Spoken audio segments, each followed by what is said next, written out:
Zergatik balada historikoetan,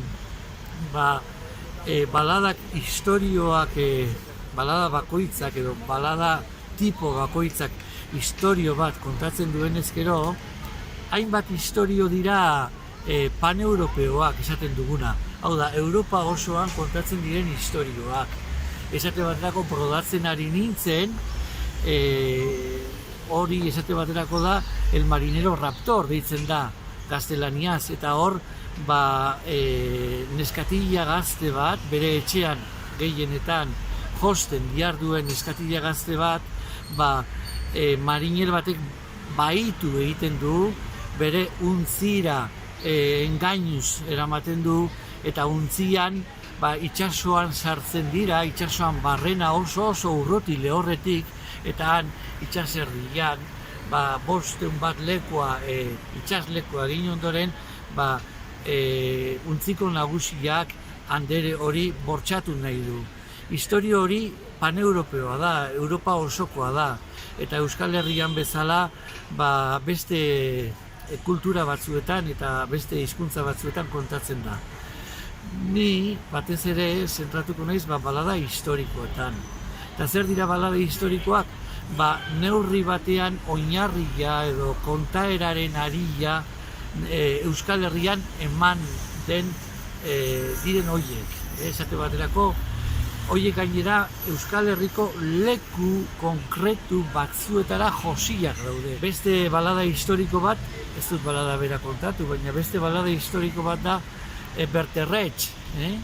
Berterretxen gertaerak Zuberoako leku konkretu bati lotuak daude. Eta Berterretxen baladan leku izenak agertzen dira. Lakarri, Andozeko ibarra, eta hori da 15. mendean gertaera odoltzu batzuetan, Agramondarren eta Beamondarren arteko burruka, lazgarri eta odoltzuetan gertatutako istorio bat kontatzen da. Eta hori da beste balada historiko bat. Badira zenbait balada, batzuk historikotzat dutenak, egun bereko alarguntza esate baterako, baina dirudienez paneuropeoak direnak. Eta zer da egun bereko alarguntza? Emakume bat, ezkontzen den egunean, 3 egoerara egiten du salto. Lehen da bizi da ezkongaia edo ezkongabea, goizean ezkongaia da, eguerdian 12etan hain zuzen emakume ezkondua da, eta iluntzean alarguna da.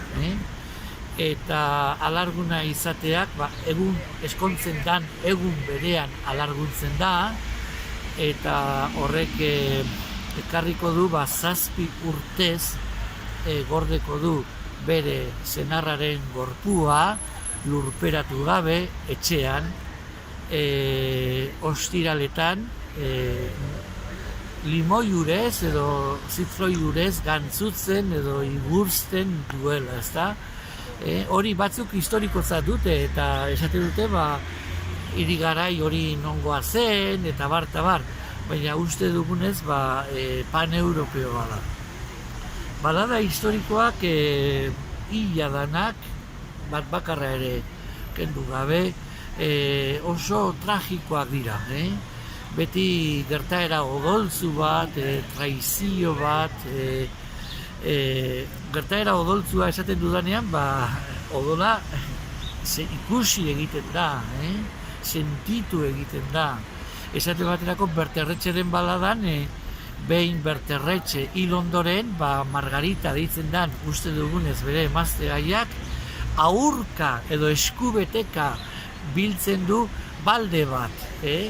Baldea ez du esaten, baina ontzi bat betetzen du Berterretxen odoletarik, edo odoletik, eta aurka da esku beteka. Balada batzuetan Berterretxeren beraren heriotza ere nolakoa den kontatzen da. Arbola bati esteki edo arbola bati lotu egiten diote, eta han hiltzen dute.